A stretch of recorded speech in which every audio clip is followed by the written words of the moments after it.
Hi.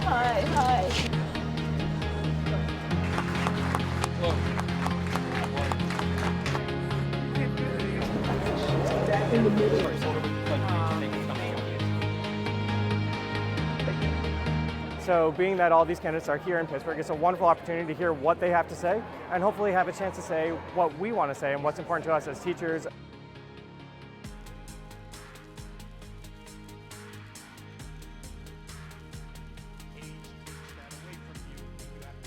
If you are elected president, will you commit to ending the use of standardized testing in public schools? Yes. We have been under attack for the past 15 years. So we need card check. Where do you stand on those? Here is my question. Why doesn't my school have money for a librarian or a music teacher? What will you do? Now it's your turn, and the ground rules are any question. We want people to be engaged. Engaged means empowered. And so the gentleman with the glasses and the tie. I wanted to ask for you to expand maybe on your thoughts on what your plan is to address student debt. Half the people holding student debt have either delayed getting married or delayed having a kid. So you can see that it's striking people at their very heart. If you do the math on those rates, you're going to repay your loan multiple times. Since 1994, because of the crime bill, more than $1 billion have been spent on putting police into schools. So Senator Sanders, my question to you is, are you committed to ending the school-to-prison pipeline? And if so, how? The answer is absolutely. I am committed. And that is one of my highest priorities.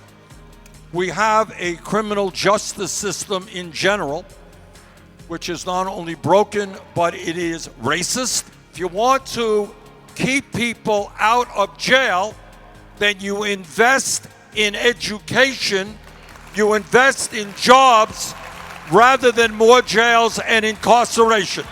It's just such a good opportunity to be here today, especially since I'll be 18 in the 2020 election. How do you help women, and especially young women and girls, dream big and just imagine? I mean, I'm a public school teacher, but maybe one day I could be president, right? Yes. How do we get everybody, even ourselves, to be brave? What do you think people said to the abolitionists? Too hard. You're not going to change America. That's too hard. What do you think they said to the suffragettes? Phew, too hard, back up. This is not going to happen. But they didn't quit. They got organized, they built a grassroots movement, and they changed the course of American history. We have a chance to do that in 2020. We have a chance to put a public school teacher in the White House.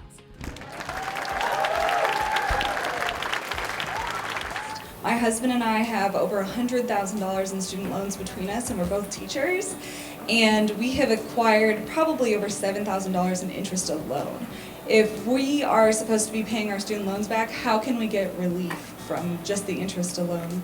The answer is, if you're teaching, you should be able to have your student loan basically paid off. Now, but here's the thing: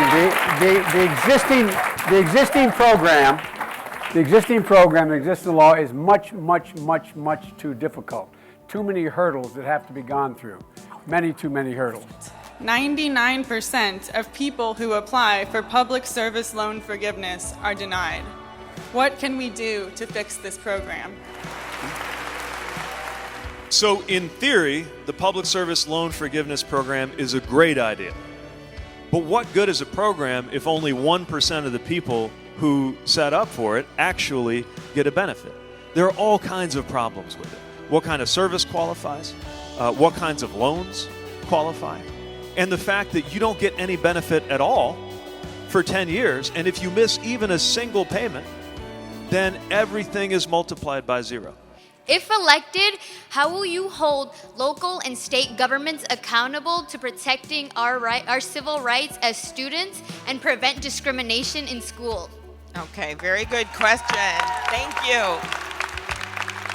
I think that leadership has to start at the top. And first of all, even bigger than our schools, you want to make sure you have a president that has the back of people of color, that doesn't say after Charlottesville there's two sides when one side is the Ku Klux Klan. There's only one side, and that's the American side. In New Orleans, we are the only city in this country that is 100% all charter school district.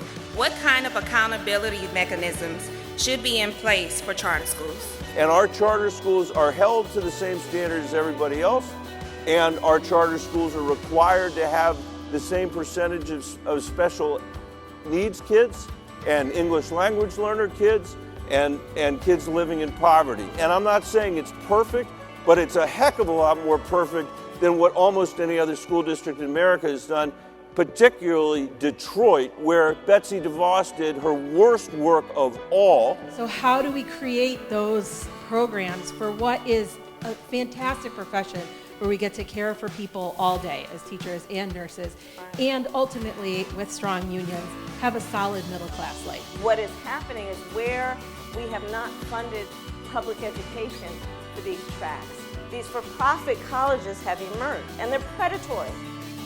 They're predatory because they put profit ahead of educating the public.